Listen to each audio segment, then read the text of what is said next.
کس طرح سے پارٹنرز میں بھی یا اوور آل عورتوں میں بڑا ہوتا ہے، کس طرح سے پتہ چلے کہ حسد اور مقابلے کا ماحول پیدا کیا جا رہا ہے؟ آپ نہیں ہے اس مقابلے میں، آپ کو حسد نہیں ہے کسی کے ساتھ، لیکن اگلا بندہ آپ کے ساتھ مقابلے میں لگا ہوا ہے اور اگلا بندہ آپ سے حسد بھی کر رہا ہے، کیسے پتہ چلا؟ جان بوجھ کر دوسرے لوگوں کو زیادہ توجہ دینا اچھا، آپ کی بجائے، جان بوجھ کر دوسرے لوگوں میں زیادہ گھل مل جانا آپ کی بجائے.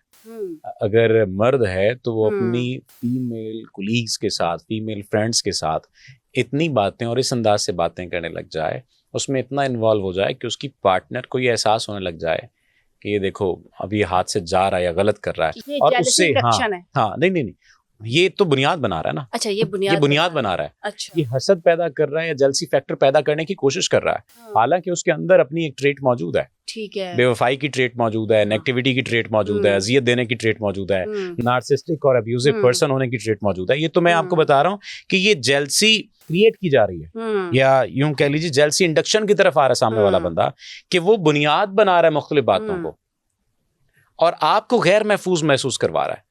حسد کیوں کروایا جائے گا؟ غیر محفوظ محسوس کروانے کے لیے. مقابلہ کیوں پیدا کیا جائے گا؟ غیر محفوظ محسوس کروانے کے لیے. کیا کہا جائے گا کہ تم سے تو فلاں اچھی ہے یا تم سے فلاں اچھا ہے، فلاں اچھا ہے. یہ حسد کریٹ کر دیا نا آپ نے. یہ حسد نہ کہیں، مقابلے بازی کہہ لیں.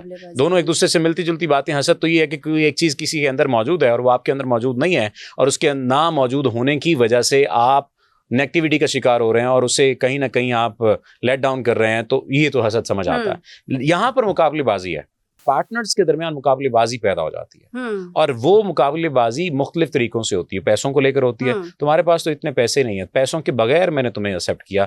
فلاں کے پاس اتنے پیسے تھے، اسے میں نے چھوڑ دیا. اکثر شوہر یہ بات کہتے ہیں کہ تم سے شادی اگر نہ کرتا نا تو مجھے بڑی امیر لڑکی ملنی تھی. ہاں ٹھیک ہے.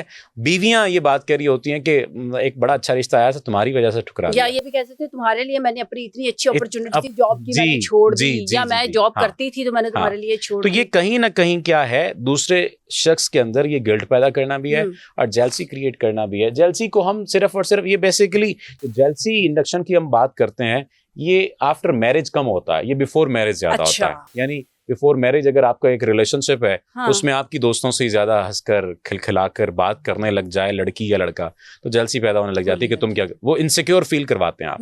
اور یہ جو انسیکیور فیل کروانا ہے، یہ بنیاد بن جاتی تعلق کے ختم ہونے کی. جان بوجھ کے ایسا کیا جا رہا ہوتا ہے اور جان بوجھ کے آپ کو غیر محفوظ محسوس کروایا جاتا ہے. اور پھر اس جیلسی کریٹ کرنے کو، یا جیلسی کریٹ کرنے کے بعد اسی جیلسی کو ایک ہتھیار کے طور پر استعمال کیا جاتا ہے. اور پھر اس سے ہوتا کیا ہے، اس سے پھر ظاہر تعلق ختم ہونے کی جانب آتا ہے. یا تعلق ختم ہو یا نہ ہو، پارٹنر جو ہے وہ غیر محفوظ محسوس کرتا ہے، اور پھر اسے یہ لگتا ہے کہ اب یہ بندہ ہاتھ سے گیا. اب یہ بات ہوتی ہے تو دو چیزیں ہوتی ہیں، یا تو سامنے والا اپنی بات منواتا ہے یہ سچویشن پیدا کرنے کے بعد، ٹھیک ہے، یا تو اپنی بات منواتا ہے یا پھر بنیاد بنا دیتا ہے اس بات کو ہی کہ بس میں نے چونکہ یہ کیا تھا، تم نے اس کے اوپر یہ ریئیکشن دیا اور اب میں تمہارے ساتھ نہیں رہ سکتا.